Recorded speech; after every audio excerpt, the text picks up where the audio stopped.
there's a lot of talk about the mandir and questioning, does it have to be so grand? Can't it be a simple structure that everyone comes and worships? What do you have to say about that? Do you think that, when you have this kind of a grand structure, that adds to the value of the mandir? See, it's people's love. When you love something, you naturally do everything possible, all right? So that's all. So people who have no love in their heart, they will think, why are you doing so much? Once you have love in your heart for something or somebody, you can never do enough. How much ever you do, you feel it's not enough. This is the way of a lover. If you have love in your heart, you can never feel I've done enough. You cannot do enough in this life. But if you have no love in your heart, you always think you've done too much.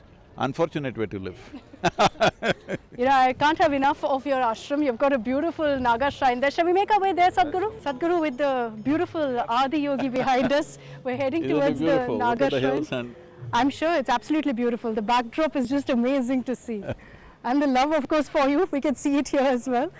Sadhguru, tell me, when we talk about the Ram Mandir, I know you put out a post also, which led to a lot of questions, saying, is the Ram Mandir really for every religion?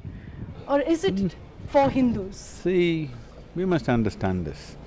When Rama was there, during his time, there was no Hindu and others.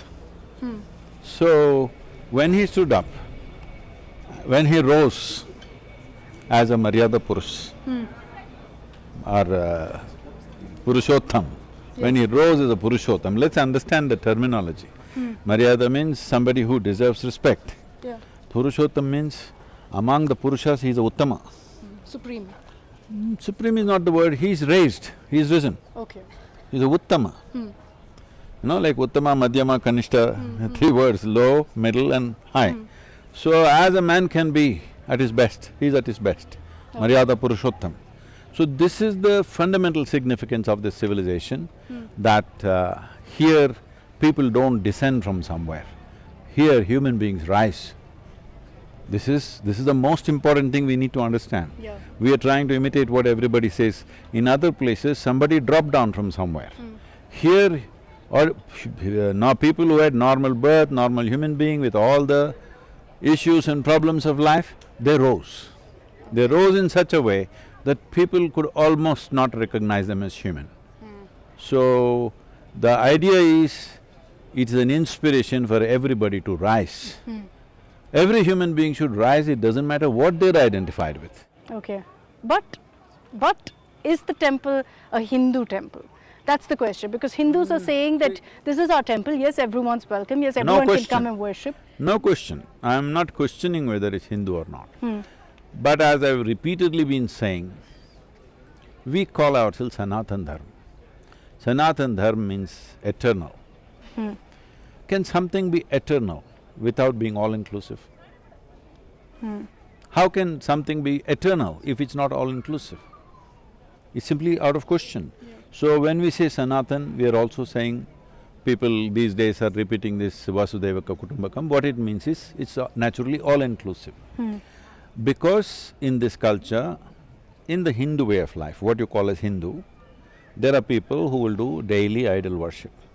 There are people who will do mantras and pujas. There are people who don't know any of those things, tears will come to them. There are people who close their eyes and meditate. There are people who say, Swarupa, without Rupa, all these things. And there are people who don't believe anything. Agnostic is also a Hindu. So we must understand, this is a beautiful way to exist, that nothing is hard and fast. It is not absolutism.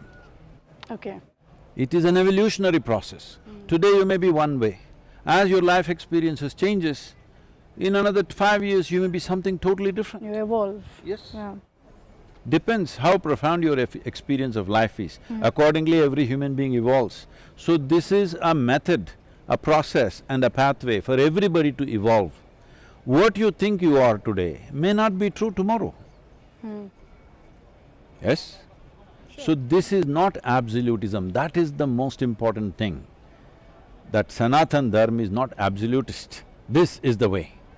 because somebody said it, that's the truth. No, we all seekers of truth, always searching. See, even when so-called divine entities came, when Rama came, Krishna came, Shiva came, people asked questions, they didn't give commandments, all right? Endless questions. Correct. Because it's a seeking. And when we say it's a seeking, well, already it's been said, why are we still seeking? Because it's not yet in your experience. That's the important thing. I am saying this is the truth, but it's not true for you yet. You are not denying it, but you don't know. So I'm not insisting what I say is the truth, you must believe it, otherwise we'll take your head or something. No, we are talking about methods for you to evolve so that you will know. Essentially what we are saying is, authority is not the truth. Truth is the only authority. This is Sanatana Dharma.